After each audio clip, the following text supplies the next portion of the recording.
As-tu déjà eu l'impression d'être coincé dans un cycle silencieux où tout semble fonctionner à l'extérieur, mais à l'intérieur, quelque chose continue de s'effondrer?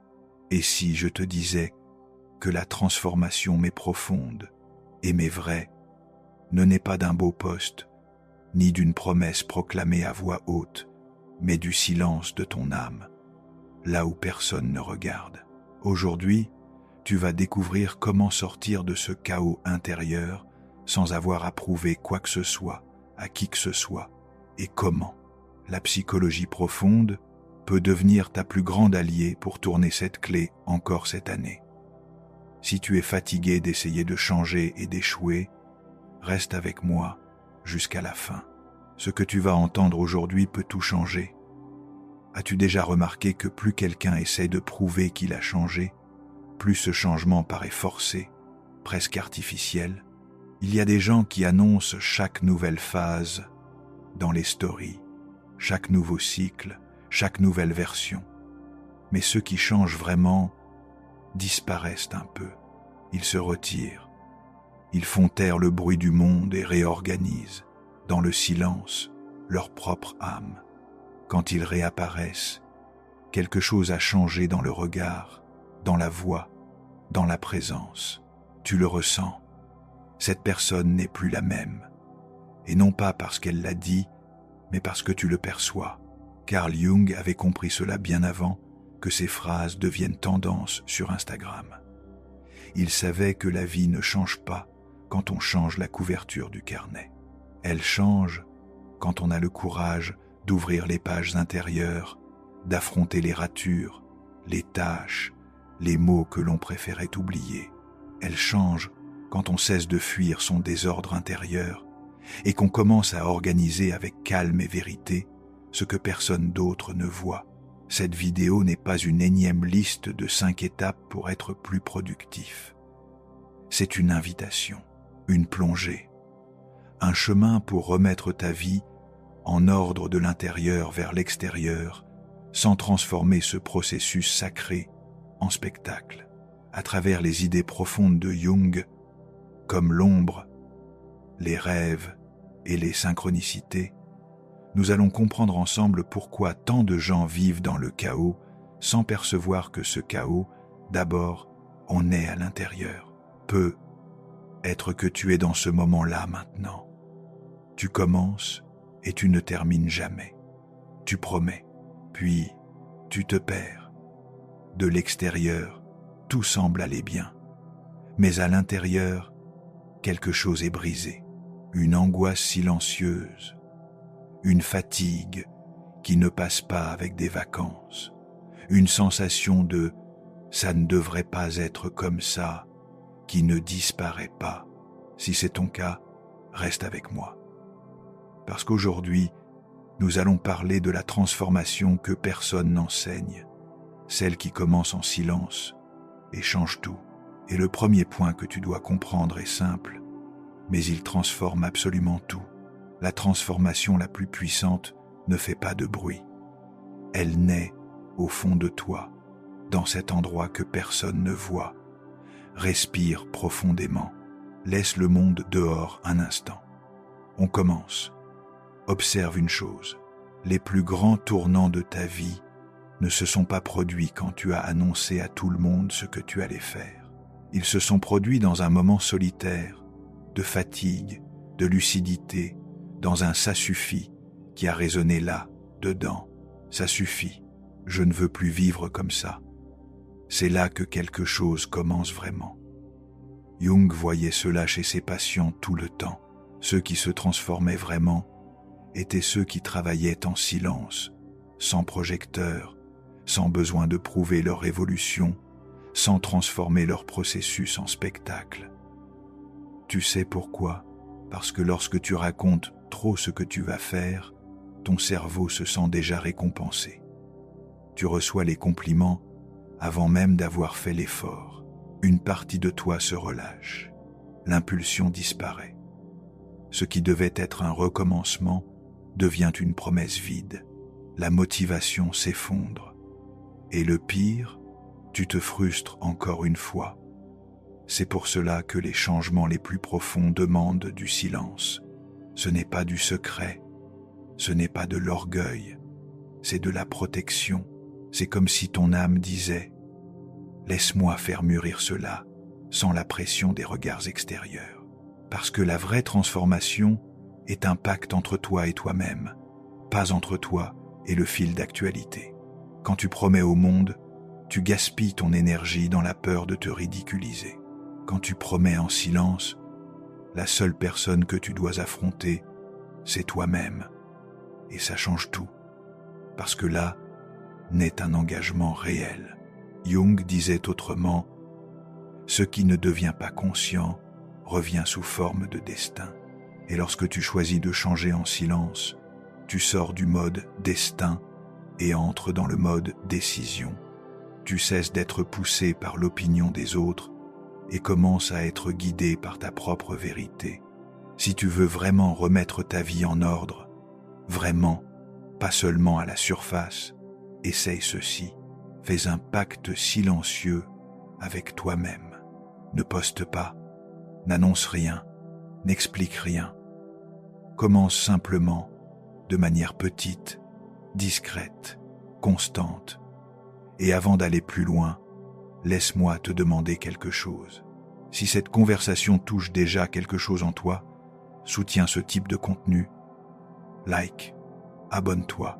Ça aide YouTube à comprendre que ce message doit atteindre plus de personnes qui, elles aussi, cherchent à changer de l'intérieur vers l'extérieur. Ici, pas de phrases vides. Ici, on parle d'âme, d'inconscient, de sens profond.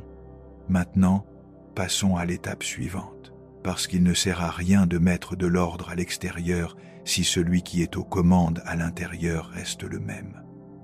Tu peux organiser ton agenda, tes mails, tes tiroirs, mais si tes schémas internes restent intacts, le décor change, mais le scénario reste le même. C'est pour cela que tant de gens changent de travail et retrouvent le même problème, sortent d'une relation et entrent dans une autre avec la même dynamique. En apparence, tout a changé, mais le conflit demeure, parce que ce n'est pas le monde qui doit changer, c'est ta manière de fonctionner à l'intérieur. Jung voyait cela tous les jours au cabinet, des gens disant « Mon travail est un enfer. Mes relations se terminent toujours de la même manière. Je sabote tout dès que ça commence à fonctionner. » Et il ne s'arrêtait pas à la surface. Il demandait « Qu'est-ce qui en toi choisit cela? Qu'est-ce qui en toi accepte, reproduit, répète cette douleur? Mettre sa vie en ordre, dans ce sens profond, c'est conquérir un minimum de gouvernement sur soi. Ce n'est pas devenir insensible à la douleur, ni devenir une roche sans émotion. C'est connaître ses impulsions, ses peurs, ses carences, sa force, pour ne plus être entraîné par elle. Combien de fois as-tu déjà dit « Je n'aurais pas dû réagir comme ça. J'avais promis que je ne ferais plus ça. Je ne sais pas ce qui m'a pris. » Eh bien, ça c'est le pilote automatique qui parle. C'est la partie invisible de toi qui dirige ta vie sans que tu t'en rendes compte. Il arrive un moment dans la vie où l'on comprend. Le problème n'est pas seulement ce qui m'arrive, c'est comment je fonctionne quand cela m'arrive. Et c'est là qu'entre en scène l'un des concepts les plus puissants de Jung. L'ombre. L'ombre n'est pas un monstre. Ce n'est pas quelque chose de surnaturel.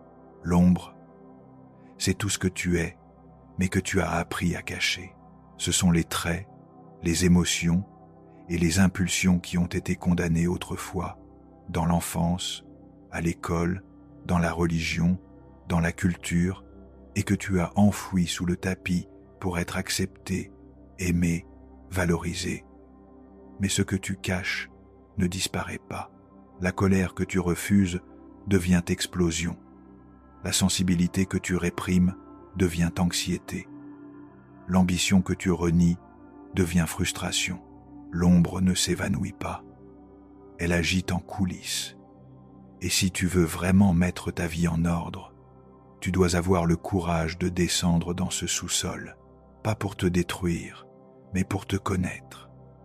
Parce que dans l'ombre, il n'y a pas seulement le côté sombre, il y a aussi ce que tu as de plus vivant, de plus puissant, mais que tu as dû cacher pour rentrer dans les cases. Pense un instant à tout ce qu'on t'a dit, ou fait sentir que tu ne pouvais pas être. Depuis petit, on apprend que le garçon bien élevé ne pleure pas, que la fille sage ne se met pas en colère, que l'homme fort supporte tout en silence, que la femme décidée est autoritaire, que l'ambition est une chose froide, que la sensibilité est une faiblesse. Et on absorbe cela comme une loi. On se modèle. On dissimule des parties entières de ce que l'on est. Le problème, c'est que ces parties ne meurent pas. Elles se replient, elles se cachent. Et avec le temps, elles deviennent des symptômes. Cette anxiété qui surgit de nulle part, cette tristesse qui arrive sans raison, cette sensation d'être toujours à côté. Même quand tout est en ordre dans ta vie, derrière chaque émotion mal comprise, il peut y avoir une partie de toi qui veut seulement être vue. L'ombre n'est pas ton ennemi. L'ombre est un avertissement.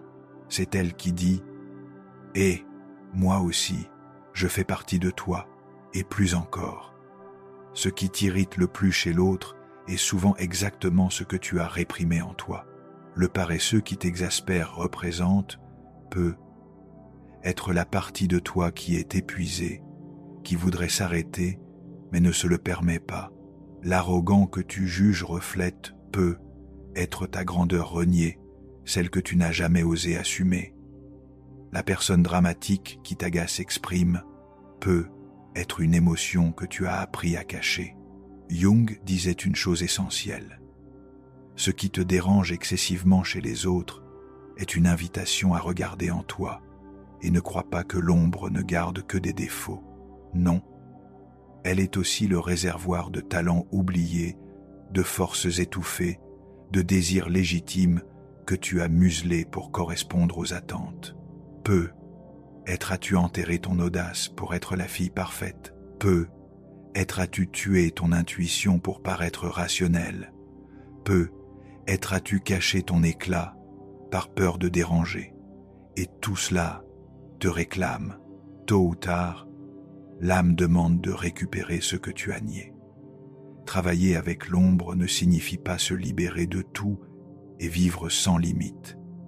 Ce n'est pas dire « je suis comme ça » et puis c'est tout.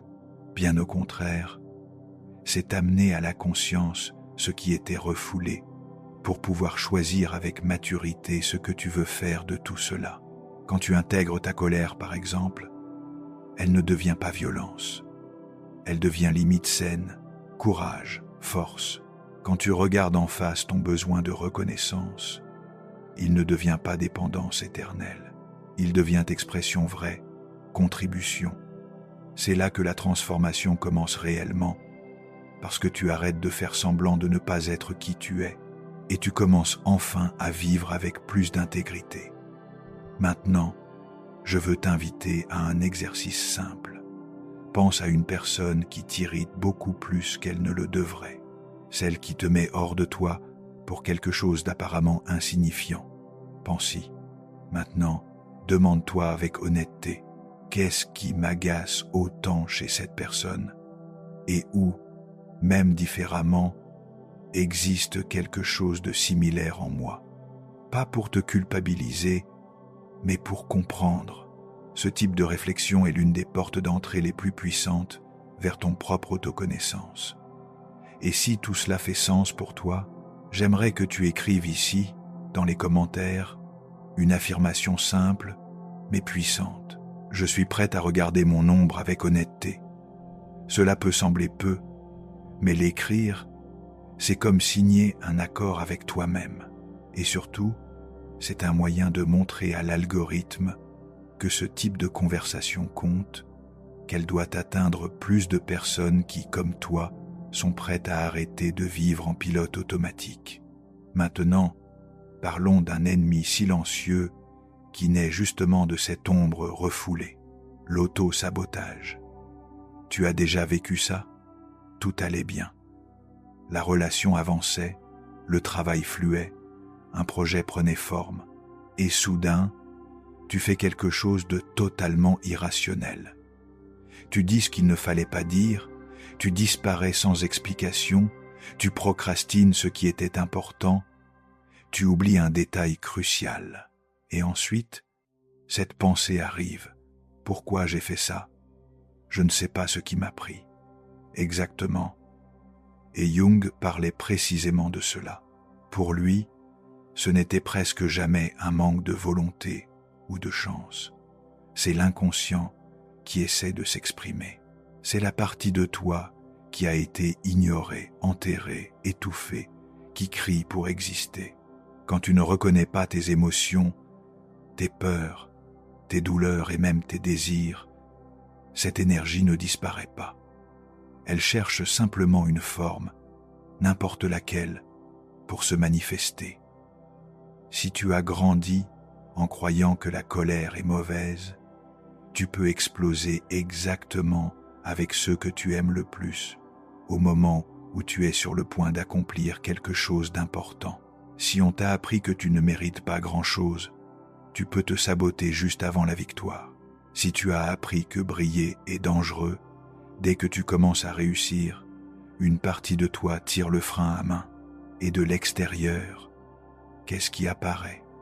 Une procrastination chronique, des erreurs qui se répètent, des décisions qui se sabotent elles-mêmes, des maladies qui surgissent exactement au moment décisif, les mêmes schémas relationnels qui reviennent encore et encore, comme si tu étais prisonnière d'une boucle sans fin, mais à l'intérieur, il n'y a qu'une partie de toi qui murmure « J'existe ».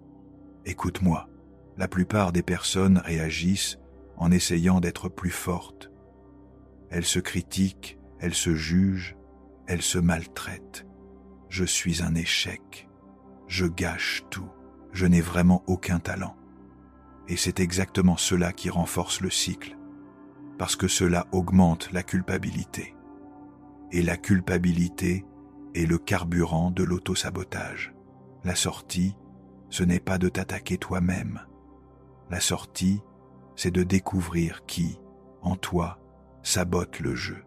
Jung n'a jamais proposé de s'abandonner soi-même. Il n'a jamais dit « vis tout sans filtre ». Ce qu'il a enseigné, c'est « intègre ». Au lieu de combattre tes parties internes comme si elles étaient des ennemis, deviens un « médiaterie intérieure U ». Offre à ces voix un espace, mais un espace guidé. Ton agressivité peut devenir affirmation de toi. Ton besoin de reconnaissance peut devenir contribution authentique. Ta peur peut devenir prudence au lieu de paralysie. Quand ces forces trouvent une place légitime dans ta vie, elles n'ont plus besoin de détruire tes plans pour attirer ton attention. Et c'est là que tu remarques, les sabotages diminuent. Tu te trahis moins. Tu avances avec plus de constance. C'est ici que l'ordre intérieur commence réellement. Et tout cela dépend d'une capacité qui paraît simple, mais qui est révolutionnaire. L'auto-observation, pas l'observation que nous avons apprise, pleine de jugement. Tu vois, encore raté, tu n'es bon à rien. Ce n'est pas de l'auto-observation, c'est de l'auto-agression. Jung proposait un autre regard, un regard de chercheur Euse, comme si tu te regardais avec curiosité et non avec colère. Et l'un des outils les plus puissants pour cela, c'est ce qu'on appelle le journal de l'ombre. Voici comment il fonctionne. À la fin de la journée ou dans un moment de calme, tu écris les situations qui t'ont irrité de manière excessive, les moments où tu as eu honte de toi, les impulsions que tu as refoulées. J'ai voulu dire quelque chose, mais je l'ai avalé. J'ai réagi d'une manière que je n'ai pas comprise moi-même. Mais cette fois, tu écris non pas pour te blâmer, mais pour investiguer. Aujourd'hui, j'ai explosé face à cette personne. Qu'est-ce qui m'a tant blessé? Est-ce que je me suis senti ignoré, manqué de respect? Aurais-je pu poser une limite plus tôt? Ce processus fait remonter le contenu de l'inconscient vers la lumière de la conscience. Et là, dans cet espace, tu peux enfin choisir. Une autre technique consiste à observer tes projections. Pourquoi cette personne me dérange elle autant? Qu'est-ce qui me provoque de manière disproportionnée? Ou existe quelque chose de similaire en moi, même sous une forme différente? Et il y a un autre allié précieux, le corps. Le corps parle, avant que l'esprit comprenne. Pression dans la poitrine, nœud dans la gorge, tension dans les épaules. Le corps est une carte de ce que tu réprimes. Il montre longtemps avant que tu puisses le nommer. Tu peux aussi parler à tes émotions. Colère, qu'essaies-tu de protéger? Peur, qu'essaies-tu d'éviter? Qu'est-ce que j'ai ignoré, que tu veux maintenant crier? Ces petits dialogues internes changent tout. Parce qu'avec le temps, ces parties cessent d'être des saboteurs et deviennent des sources d'information. Jung disait « Tu ne transformes pas ce que tu continues à nier. Tu transformes seulement ce que tu as le courage de regarder. Et dans ce regard, cette écoute, ce silence intérieur, la transformation commence. Si tu le sens en toi, ne laisse pas ça passer. Et si ce chemin résonne avec toi, laisse ton empreinte ici. Laisse un like, abonne-toi et écris en commentaire « Je suis prêt à me transformer dans le silence, avec courage et conscience ». Cette phrase n'est pas seulement un commentaire, c'est un rappel pour toi-même et un signal à l'univers que ta transformation a déjà commencé. Et exactement à ce moment-là, quand cet espace naît, cet intervalle entre ce que tu ressens et ce que tu fais, quelque chose de subtil, mais d'immensément puissant, commence à prendre forme en toi. Avant, tout était impulsion. Maintenant, c'est choix. Avant, la vie te poussait. Maintenant, tu avances avec plus de conscience. Cet espace intérieur silencieux, qui semblait vide au début, prend une nouvelle texture. Il devient un lieu d'écoute profonde. Tu commences à entendre des choses enfouies depuis des années. Tu reconnais des désirs oubliés, des douleurs non vécues, des joies simples qui semblaient perdues, et c'est sur ce sol fertile que les rêves commencent à se révéler. Pas comme des fantasmes, mais comme des messages symboliques venus directement de l'inconscient. Jung disait que les rêves sont la voie royale vers l'inconscient et que, pendant que nous dormons, les parties les plus profondes de notre psyché continuent de travailler, mais dans une autre langue, celle des symboles. Aussi étrange qu'un rêve puisse paraître, le sentiment au réveil est souvent clair. Cela parle de moi, et c'est vrai. Rêver d'être perdu peut indiquer que, dans ta vie, tu n'as plus de direction.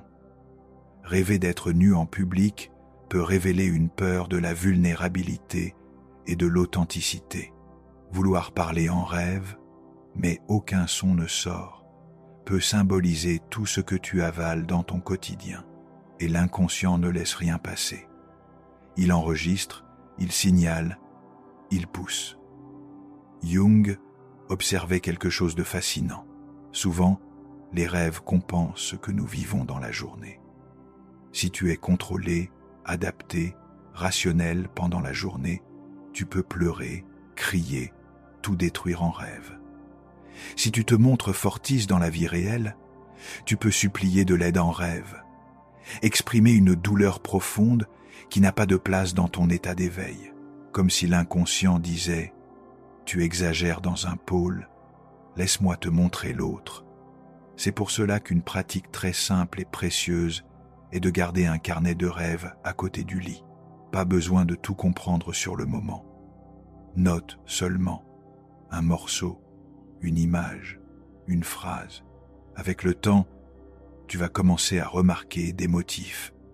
Tu vas percevoir des symboles qui se répètent, des personnes qui apparaissent à des moments précis, des scénarios récurrents, Et surtout, au lieu de courir sur Google pour demander « Que signifie rêver de telles choses ?», la question la plus précieuse est « Qu'est-ce que cela signifie pour moi ?» Un serpent, par exemple, peut représenter la peur, la guérison, la transformation.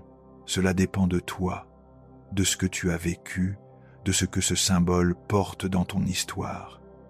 Le vrai sens naît de cette rencontre entre l'image et ton vécu. C'est une conversation entre toi et toi-même. Et ce qui est fascinant, c'est que plus tu t'ouvres à ce type d'écoute, plus les rêves semblent gagner en clarté, comme si l'inconscient percevait qu'il y a enfin quelqu'un, de l'autre côté, prêt à écouter. Mais les rêves ne sont pas les seuls à nous parler. Jung a mis en lumière un autre phénomène qui, encore aujourd'hui, fascine ceux qui plongent dans cet univers intérieur, la synchronicité, ces coïncidences qui semblent être plus que de simples coïncidences. Tu penses à quelqu'un et sans raison apparente, cette personne t'envoie un message. Tu es sur le point de prendre une décision difficile et soudain, tu entends une phrase.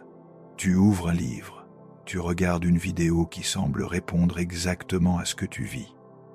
Combien de fois as-tu eu cette sensation, comme si la réalité te répondait, comme s'il existait un fil invisible reliant ce qui se passe en toi à ce qui se manifeste à l'extérieur? Jung n'a jamais traité cela comme de la superstition. Pour lui, la synchronicité est une forme de dialogue entre l'inconscient et le monde extérieur. Il ne s'agit pas de transformer tout en signe, ni de vivre dans la paranoïa. Il s'agit d'être attentif. Il s'agit de percevoir que, lorsque tu commences à t'aligner avec ta vérité la plus profonde, le monde, d'une certaine façon, semble commencer à conspirer avec toi. Cela ne signifie pas que la vie devient magique, parfaite, sans effort, mais cela signifie que tu commences à percevoir certains échos de petits signes, comme si la vie murmurait « continue par ici », et cela ne remplace pas tes décisions, ta responsabilité, ton action, mais cela réconforte. Parce qu'au milieu de la turbulence, tu commences à sentir que tu n'es pas totalement perdu, qu'il existe un fil, un sens, un chemin. Tu peux entraîner cette perception.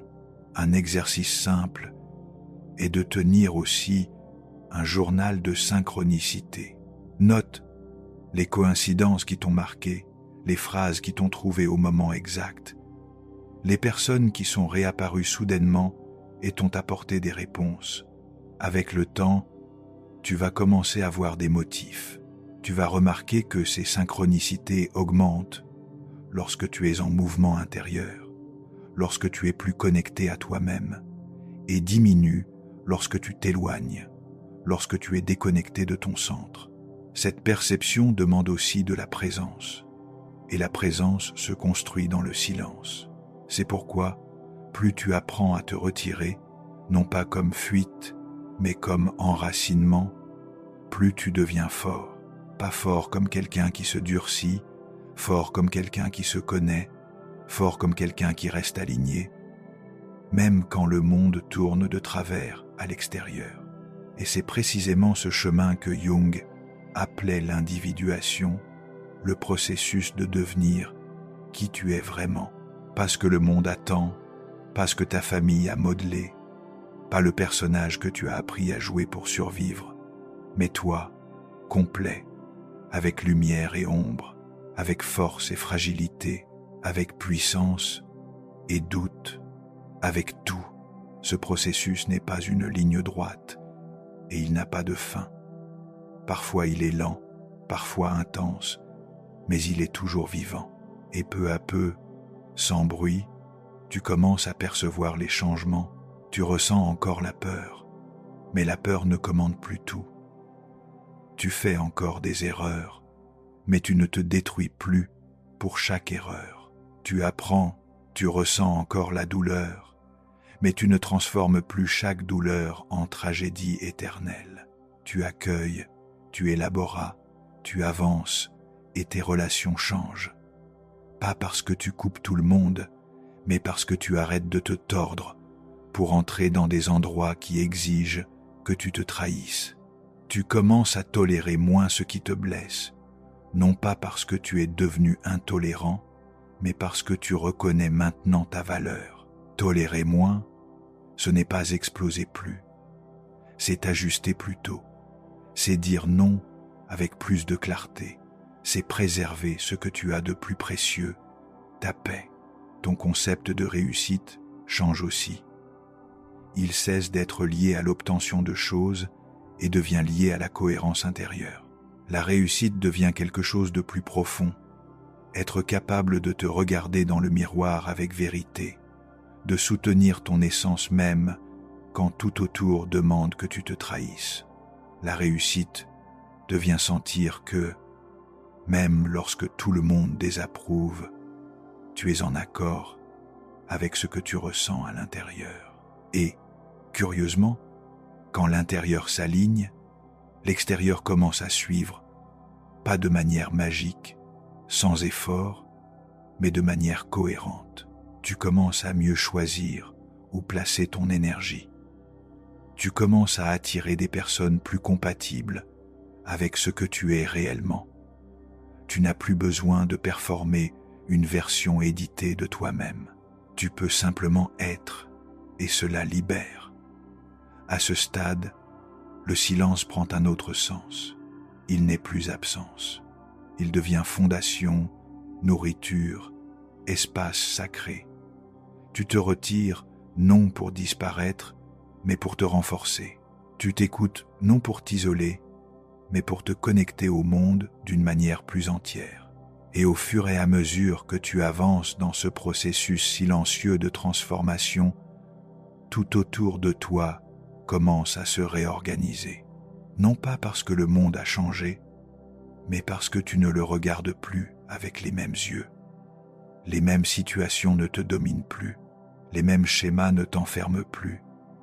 Ce qui avant semblait impossible à affronter devient une occasion de te positionner avec maturité. Ce qui avant était un déclencheur automatique devient une invitation à la conscience. Et ainsi, peu à peu, tu deviens quelqu'un qui vit plus en accord avec ce qu'il ressent, avec ce qu'il croit, avec ce qui compte vraiment. Tu arrêtes de te contenter avec ce qui occupe simplement ton temps et tu commences à chercher ce qui nourrit vraiment ton âme. Ce n'est plus faire beaucoup qui compte, c'est faire avec présence. Ce n'est plus plaire à tout le monde, c'est te respecter tout au long du chemin. Et ce respect naît du courage de regarder en soi, d'accueillir ce qui était caché, de guérir sans avoir besoin de prouver. Tu te rends compte que tu n'as plus besoin de courir désespérément derrière des résultats pour te sentir digne. Ta existence a déjà de la valeur. Ce n'est ni ton poste, ni tes titres, ni tes réussites qui définissent cela. C'est à quel point tu es honnête avec ta propre trajectoire, à quel point tu as appris à aimer même les parties de toi que tu détestais autrefois. Parce que dans ce processus, l'autocompassion cesse d'être un beau discours et devient une pratique quotidienne. L'ombre, qui autrefois semblait être une ennemie, commence à révéler ses trésors. Tu découvres qu'elle abritait des talents oubliés, des désirs légitimes, des parties de toi qui voulaient vivre mais n'avaient jamais eu l'autorisation. Maintenant, elles l'ont. Tu commences à intégrer. Et intégrer, ce n'est pas se rendre, c'est accueillir sans se perdre, c'est inclure sans laisser une seule partie dominer le reste. C'est cet équilibre mature qui te permet de vivre plus légèrement, plus librement, plus pleinement, et les cycles commencent à se fermer naturellement. Tu n'as plus besoin de forcer des fins dramatiques, de couper des liens avec violence ou de changer de ville pour recommencer. Les choses perdent simplement leur sens lorsqu'elles ne font plus partie de la personne que tu es devenue. Ce qui ne te sert plus s'éloigne, non pas par colère, mais parce que ton énergie n'est déjà plus là. Et tu sais ce qui se passe alors. Tu commences à soutenir des chemins, ce que tu abandonnais auparavant au milieu, ces promesses qui n'étaient que des mots. Maintenant, tu peux les suivre, non par obligation, mais parce que l'énergie qui était autrefois dépensée à faire semblant, à saboter, à réprimer, est maintenant disponible pour construire. Tu peux regarder tes choix et sentir la paix, même si tout n'est pas encore prêt, même s'il y a des incertitudes. Tu sens que tu es sur la bonne voie, parce qu'enfin cette voie est la tienne. C'est cela le véritable maître de l'ordre dans la vie.